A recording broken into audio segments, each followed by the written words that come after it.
Welcome back to the show. My name is Evan, along with WNBA legend and co-owner of the Atlanta Dream, Renee Montgomery. Hello there. And all that's important because this is a great topic we're going to have a conversation about right now. Dawn Staley, a person who a lot of people consider one of the greatest WNBA players of all time. She was a six-time WNBA All-Star. Then she became a very successful coach. She was Coach of the Year with the South Carolina Gamecocks in 2020. She was the head coach for Team USA. And now people are talking about, is she ready to become the very first head coach in the NBA, coaching men over there? She was asked about that by the New York Times, and here's what she said, quote, "I come with a lot of credentials. I surely have the confidence. I surely can stand in front of men and lead them. First team All-Stars, MVPs, I'm okay with all of that. A lot of people would be out there just waiting for you to make a mistake, waiting for you to be wrong. There's a whole dynamic that men, white or black, just don't have to think about. It's a female thing.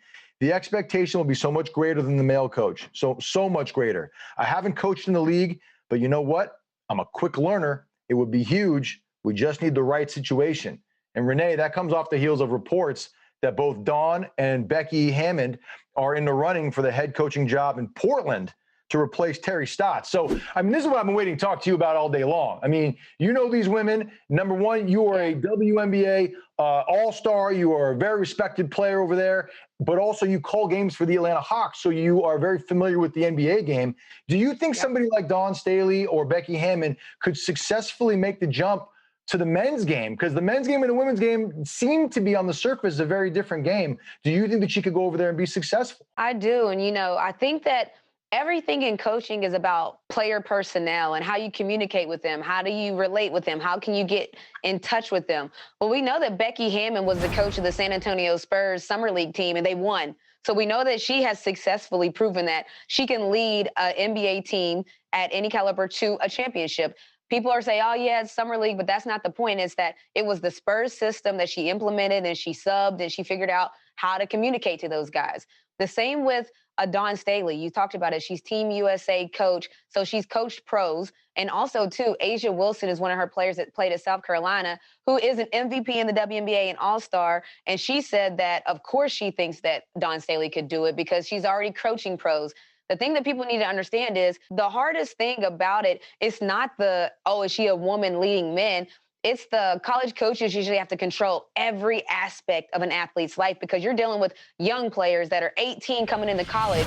Well, I actually think it'll be easier for her. I think that now she won't have to worry about what are the players eating and things on campus. All she has to focus on is X's and O's. And of course, there's more things to it. But if you ask NBA players, they know that women can coach them. They understand the women's game. They understand the crossover. It's the fans that I think really struggle with it. So in your experience talking with NBA players, the men, you think that if a team were to bring in a female head coach, just like Dawn Staley, Becky Hammond, the players you think would be like totally fine with it, no issue?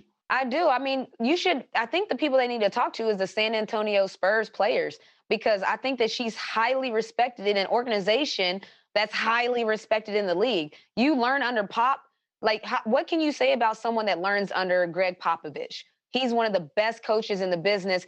Everyone under him always goes and gets other jobs and succeeds. So she's in that line. The only thing that's holding people or makes people apprehensive is that, it's a woman coaching men. And I think that we're at that point where that shouldn't be a thing anymore. So let me ask you a question. Who do you think is most likely to get the job first or to get a head coaching job in the NBA first? Is it Becky or is it Dawn, do you think?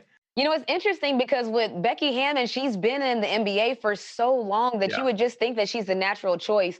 But there's this charisma about Dawn Staley. There's this confidence, this swagger, outwardly spokenness that she has that fire that if you're interviewing people and you talk to Dawn Staley, it's like she grabs you and you can see what she could do with the players. So I really think it's a toss-up, honestly, and that's a beautiful thing for women and the sport in general.